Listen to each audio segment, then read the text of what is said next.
बढ़ेंगे तब तक वो बेहतर उठ नहीं पाएंगे। क्योंकि देश में चाहे राज्य हो या केंद्र सरकार हो, जिस राज्य के खजाने पे हो या केंद्र सरकार के खजाना पे, सबसे पहला अधिकार जो होता है वो गरीब लोगों का होता है। जो भी पैसे वाले लोग होते हैं वो टैक्स भरते हैं और टैक्स का पहला अधिकार जो होता है गरीब लोगों के लिए होता है। हमें लगा कि बड़े बड़े नेता हैं, बड़े बड़े पार्टी के लोग हैं, इन लोगों को मदद करेंगे और इन लोगों से अपने समाज के हक अधिकार की बात करेंगे और शायद ये हमारे समाज के लिए कुछ काम करेंगे। और मैं निरंतर 2014 में, 15 में, 16 में लगातार बड़े बड़े पार्टी के पीछे मैंने घूमा और उनसे अपने समाज के हक अधिकार की बात किया और सभी ने कहा कि नहीं, हमें मदद कीजिए, हम आपके समाज के लिए काम करेंगे, हम आपके समाज के लिए आरक्षण करेंगे, हम आपके समाज के लिए ये करेंगे वो करेंगे। हर किसी ने वादा किया और जब चुनाव बीत जाता है उसके बाद भूल जाता है कि आप कौन। आप लोग के गांव में भी ऐसा होता होगा, नेता जब आते हैं तो वोट के टाइम में बोलेंगे आपके रोड बना देंगे, गली बना देंगे, आपके पक्का का घर बना देंगे, लेकिन वोट बीतने के बाद, समय बीतने के बाद भूल जाता है कि ये जनता कौन है। तो इसलिए हमें भी एहसास होने लगा कि चुनाव के समय में मदद तो मांग रहे हैं, लेकिन चुनाव खत्म होने के बाद लोग हमें भूल जा रहे हैं। और निरंतर मैंने 2016 में भी उत्तर प्रदेश में, पूरे उत्तर प्रदेश में रथ यात्रा निकाल के निषाद विकास संघ के बैनर तले पूरे समाज को जोड़ने का मैंने काम किया। बड़े बड़े मैंने रैली किया और लगातार बिहार में भी किया। लेकिन मुझे एहसास हो गया कि लोगों से मांगेंगे ना तो लोग ज्यादा से ज्यादा आपको भीख दे देगा, या दया आ गया तो आपको आशीर्वाद दे देगा और आपका अधिकार नहीं देगा। और आपको अधिकार चाहिए तो उसके लिए लड़ना पड़ेगा और आपका अपना अधिकार छीनना पड़ेगा। मैंने 7 दिन तक पटना में मैंने गांधी मैदान में अनशन पे बैठा, अपने समाज के हक अधिकार के लिए बात कर रहा था कि सरकार ये काम करे। और मैं 7 दिन तक अनशन में बैठा, लेकिन कोई सरकार सुनने के लिए नहीं आया और सबका मन में बना लिया कि ये अनशन करके मर जाए, लेकिन इनको सुनेंगे नहीं और इनको ऐसे छोड़ दे। मुझे लगा कि मेरे मरने से मेरा समाज का कल्याण नहीं होना है, मुझे लड़ाई लड़ने से मेरा समाज का कल्याण होगा। और मैंने उस समय का केंद्र में मंत्री थे उपेंद्र कुशवाहा जी, उनको फोन करके बोला कि आप आइए मेरा अनशन तोड़वा दीजिए, क्योंकि ये सरकार तो चाहता है कि हम खत्म हो जाए।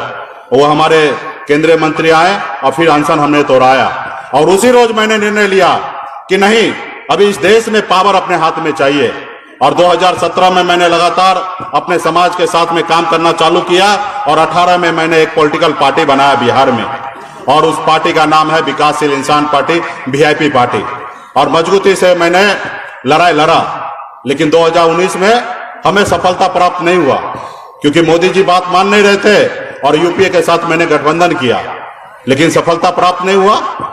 फिर चुनाव हारने के बाद हमने 2020 में मजबूती से लड़ाई लड़ा और लड़ते लड़ते 2020 में यूपीए के साथ गठबंधन बनाया और बिहार में आज आपकी पार्टी का सरकार है।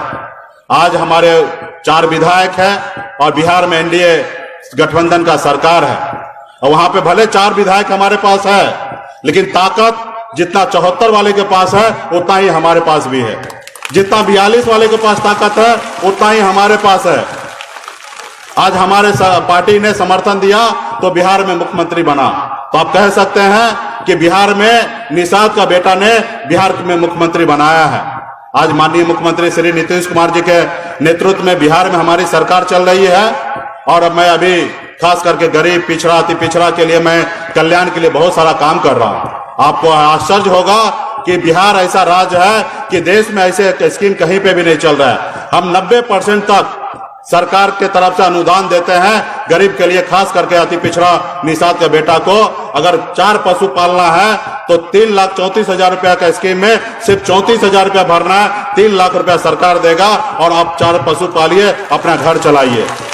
आज बिहार में 32,000 तालाब है सरकार के पास, वो सब सरकार ने मछुआरा को हम पट्टा करते हैं और सरकारी रेट पे करते हैं, कोई टेंडर निकाल के नहीं करते हैं और सिर्फ गरीब मछुआरा का अधिकार हो, ऐसे हम काम कर रहे हैं। इसी तरीके से अभी हमने पूरे बिहार में मछली बाजार बना रहे हैं 200 करोड़ रुपया लागत से। तो तमाम सरकार के पास जो भी स्कीम है और जो भी समाज के कल्याण के लिए बात हो तो वहां पे मजबूती से हम काम कर रहे हैं, क्योंकि बिहार में 2.25 लाख करोड़ का बजट है और 2.25 लाख करोड़ का बजट हर साल मार्च से पहले हम लोग को प्लान करना होता है कि राज्य में कैसे खर्चा करना है।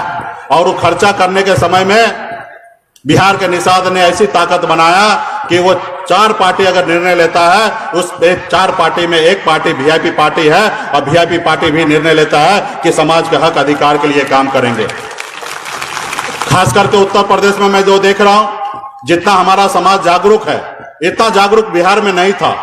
हम लोगों ने समाज के साथ काम किया और पूरे बिहार में निषाद खड़ा हुआ, अपने पैर पे खड़ा हुआ और अपना सरकार बनाया।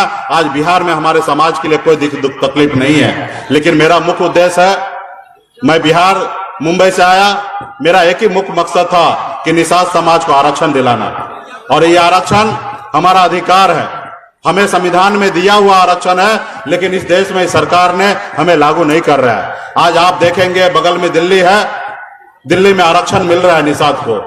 हमारे बिहार के बगल में बंगाल है, बंगाल में निषाद के सभी उपजाति, बिंद, बेलदार, नुनिया, मला, तियर, जितने भी हमारे निषाद के उपजाति है, सबको आरक्षण मिल रहा है, लेकिन बिहार में नहीं मिल रहा है। पहले बिहार, बंगाल, उड़ीसा एक ही राज्य था, झारखंड, लेकिन हमें नहीं मिल रहा है। तो कहीं ना कहीं हम जागरूक नहीं हुए, इसलिए हमें नहीं मिल रहा है। तो इसलिए हम लोगों ने 2016 में भी हमने बिहार में से उत्तर प्रदेश आके मैंने बहुत काम किया।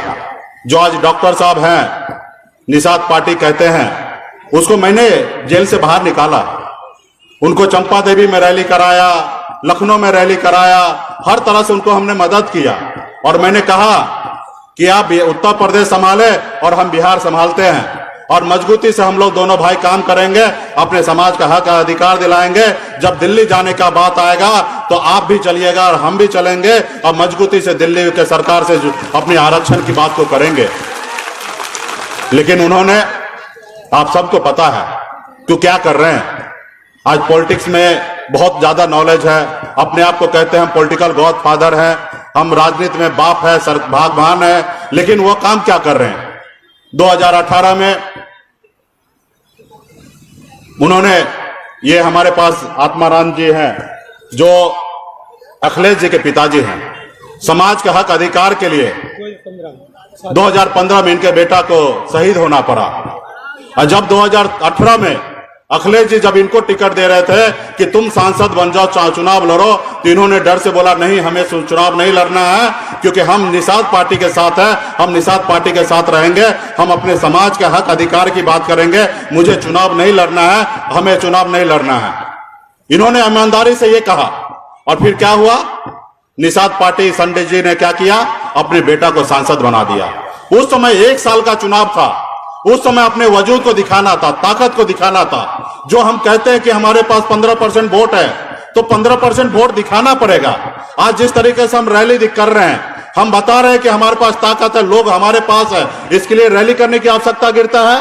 और इसी तरीके से आप अगर कहते हैं कि हम आपके साथ वोट है और लोग आपको मानता है, तो चुनाव के समय में एक बार आपको वोट लाके दिखाना पड़ेगा, तब मानेगा कि आपके पास वोट है। तो 2018 में आपको एक टिकट पे आपने समझौता कर लिया, चलिए खैर कोई बात नहीं, 1 साल का सांसद आपको बेटा को बनाना था, आपने बना लिया, कोई बात नहीं। वही जगह पे आत्माराम जी नहीं बने, आपने अपने बेटा को बना लिया, ठीक है, लेकिन बनना तो चाहिए आत्माराम जी को, क्योंकि इनका बेटा शहीद हुआ, आपका बेटा शहीद नहीं हुआ। समाज के आंदोलन के लिए इन्होंने अपने बेटा को कुर्बानी दिया, तो भी मुझे कोई आपत्ति नहीं है। आप सबको पता है 2019 का चुनाव में जिस समय में बड़े बड़े पॉलिटिकल पार्टी को झुकाना था, उसको नहीं झुका पाए, और एक टिकट में समझौता कर लिए 2019 में। और वहीं पे बिहार में हमने 3 टिकट पे समझौता किया, टिकट नहीं सीट पे, 3 सीट पर हमने समझौता किया। और वही उत्तर प्रदेश, इतना बड़ा प्रदेश जहां पे 80 लोकसभा सीट है, वहां पे एक टिकट पे समझौता कर लिया और अपने बेटा को सांसद बना दिया। आज बताइए कि समाज एक हक अधिकार के लिए आंदोलन करता है, अपने आने वाले पीढ़ी के लिए, अपने बच्चे के लिए, भविष्य के लिए लड़ाई लड़ता है, ना ही कि मुकेश सहनी के लिए या ना कोई व्यक्ति विशेष के लिए समाज लड़ाई लड़ता है। समाज जो है वो समूह के लिए लड़ाई लड़ता है। आपने 2019 में भी आप झुक गए, वहां तक भी जाने दीजिए। अभी 2022 आ रहा है, जो 2022 ये अपने आप में हिंदुस्तान में बड़ा 2022 का चुनाव होता है। जो 2022 में पटना, लखनऊ में जो राज करता है, वही लगभग वही दिल्ली में जाके राज करता है। और समय आया है कि 2022 के चुनाव से पहले सरकार को झुका के, सरकार को विरोध करके अपने समाज के लिए लड़ाई लड़के उनको आरक्षण दिलाना